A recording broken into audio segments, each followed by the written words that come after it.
ওদালগুৰি জিলাৰ নৱগঠিত ৭ নং গৌৰীপুৰ সমষ্টিৰ এটা বিধ্বস্ত পথ। সমষ্টিটোৰ অন্তৰ্গত সাধুভাষা গাঁও পঞ্চায়তৰ পিয়াজবাৰী প্ৰামাণিক বজাৰৰ পৰা সাধুভাষা শালমাৰা বন্তিহানা আদি অঞ্চলৰ যোগাযোগৰ একমাত্ৰ পথ এইটো।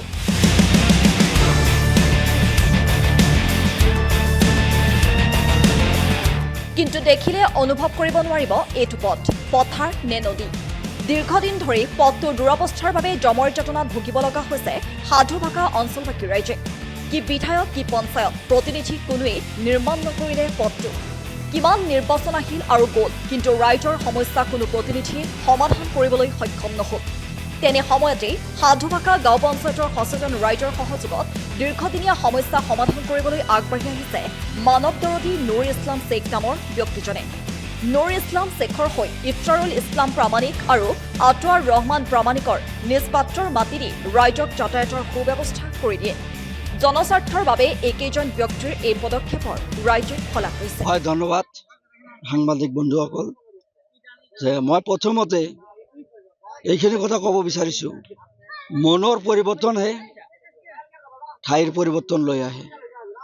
আজি ২০ বছৰীয়া সমস্যা, ওচৰত পিয়াজবাৰী প্ৰামাণিক বজাৰ, ইয়াত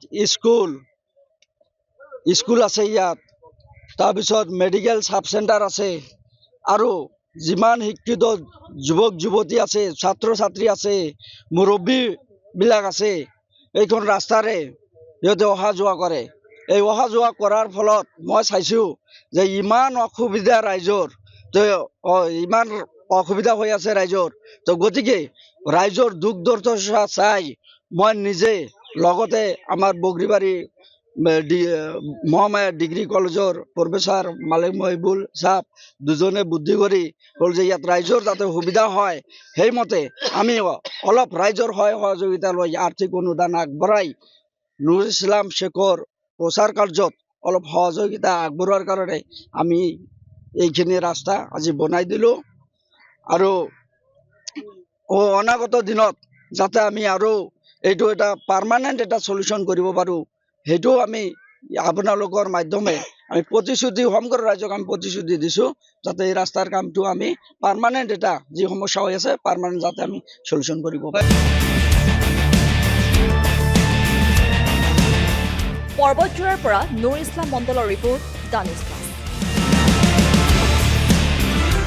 যিকোনো খবৰৰ বাবে যোগাযোগ কৰক 7099017330 লগতে 7099017110 নম্বৰত।